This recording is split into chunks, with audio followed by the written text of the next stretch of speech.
In 1907, Britain and France embraced Russia. They used honey, in a triple alliance, Britain, France and Russia. And the honey that they used to trap Russia was that if we win the war that's coming with the Ottoman Empire, you will get Constantinople, which is what Russia wants. But they promised Russia one thing through the front door, and they took it back through the back door, like what they did to the Arabs. These are people with PhDs in deception. If they tell you that the sun is shining, don't believe them. Go outside and look up in the sky, see whether the sun is shining.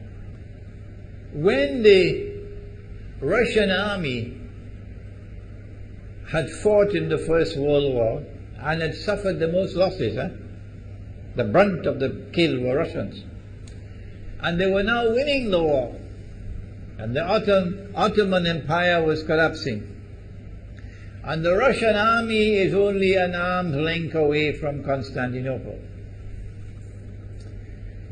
They don't want Russia to get Constantinople. No. So what did they do? Russian Jews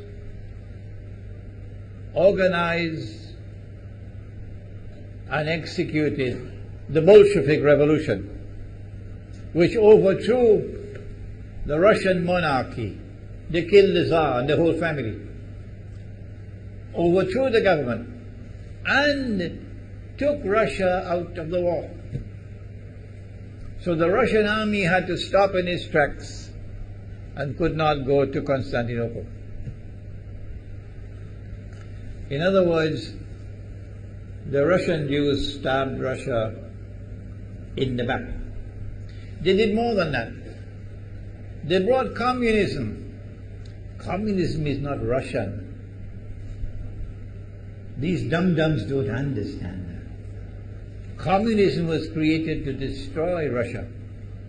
Why don't these dum-dums understand it? Communism is not Russian. Communism was created to destroy Russia, to destroy the Russian Orthodox Church. So they brought communism in the Soviet Union.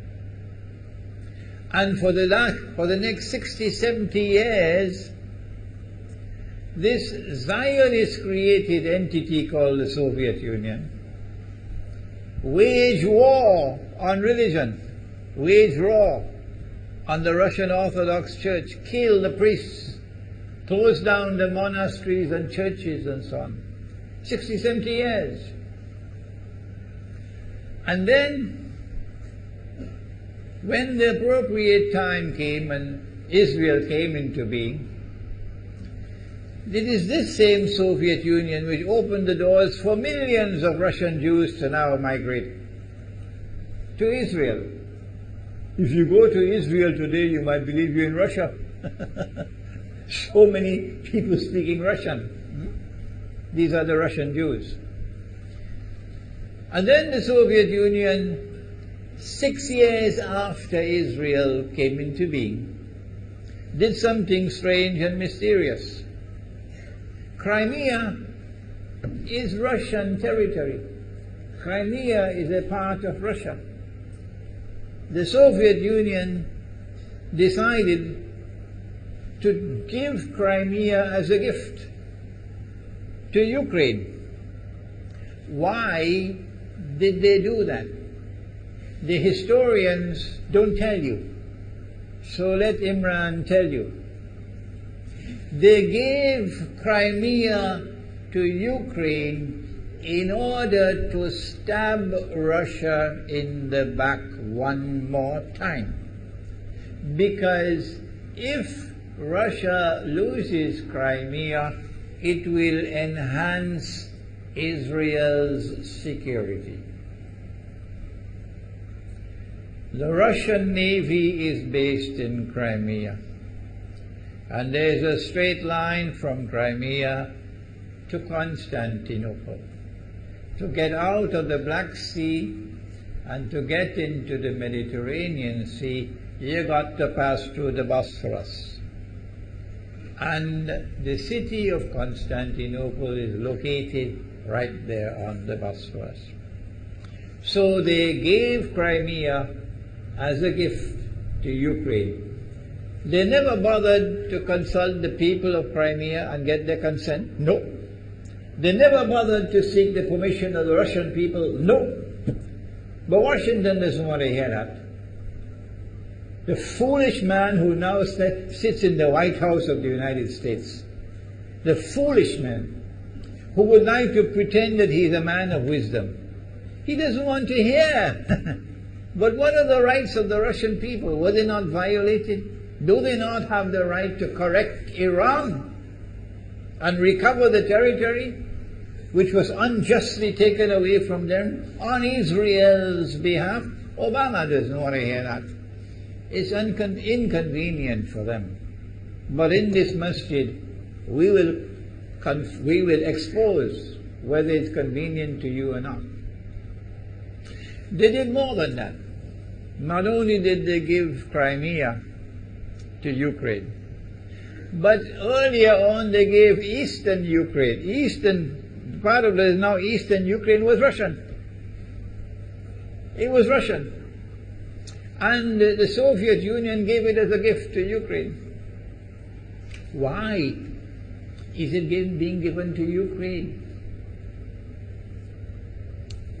Answer is that when the proper moment comes, the same people who brought the Soviet Union into being now have a method by which they can cause it to collapse. The method that they're using now in Venezuela, popular demonstrations, they did it in Egypt, they did it in Tunisia, they are masters of that. They did it with the Soviet Union. I used to think that the Soviet Union collapsed because of Allah, Allah's kindness. But I was wrong. No, it was the Zionists who brought down the Soviet Union because they didn't need it anymore.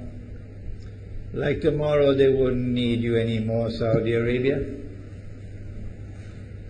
And they wouldn't need you anymore, Islamabad. When will you understand that? They'll just throw you to the dogs. You served them long enough. So they brought down the Soviet Union. Why? So that Ukraine might emerge as an independent state. That's danger for Russia. They've prepared the way. And now Ukraine emerges as an independent state. So the rope is around Russia's neck now. And from that day, when the Soviet Union collapsed, until yesterday, the relationship between Russia and Ukraine was always problematic. But the people of Ukraine still had the good sense and wisdom to appoint a government that was pro-Russian. The Zionists decided it's time for us to use our, the street demonstrations. And last October, November, December, the world witnessed Caracas all over again. And eventually, the Zionists got what they wanted. You have the money, and you can send in your special people, snipers who will kill, and so on, throw petrol bombs and so on. And eventually they got what they wanted. They created enough havoc. May Allah protect Malaysia from that. Ameen. Ameen. And the president of Ukraine fled. He's a democratically elected according to your method, Mr. Obama, according to your system.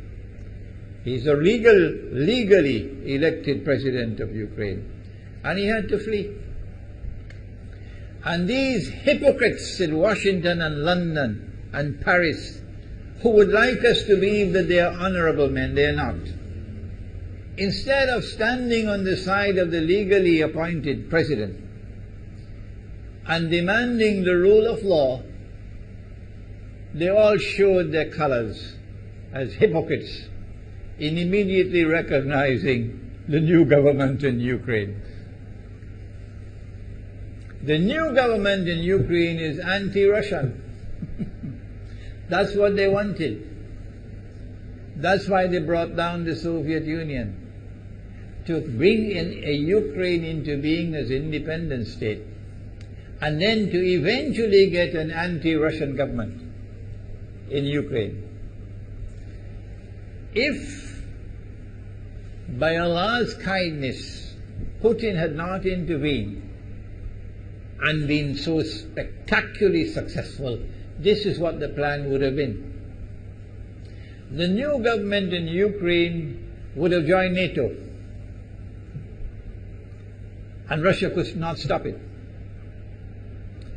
And when the new government in Ukraine joined NATO, NATO will then send its armed forces into Ukraine. It could include nuclear weapons. Then Ukraine will pick a fight with Russia and decide that Russia must now vacate Crimea. Shut down your naval base. The rope is now tightened around your neck. Russia has to put its tail between its legs and withdraw its fleet, Black Sea Fleet, from Crimea. Russia is no longer a naval power. Crick crack, you finish. And Israel will celebrate. That was the master plan. But Allah planned, and Allah's plan was successful. And it is time for the Muslim world to recognize and to see, I cannot influence governments, so what can I do? Don't bother, you waste your time with governments. But the people can understand that this was Allah's plan. They planned, the enemy planned for so long, and at the last moment Allah intervened. And Putin was able to get the people of Crimea to vote in a referendum. And they voted 90-something% in favor of returning to Russia. They were a part of Russia, and they want to return to Russia. So Putin was successful in delivering to the Zionist movement the first defeat it has ever suffered, significant defeat, in the more than 100 years since the Zionist movement was established. If that is not a sign from Allah, it's time for you to wake up.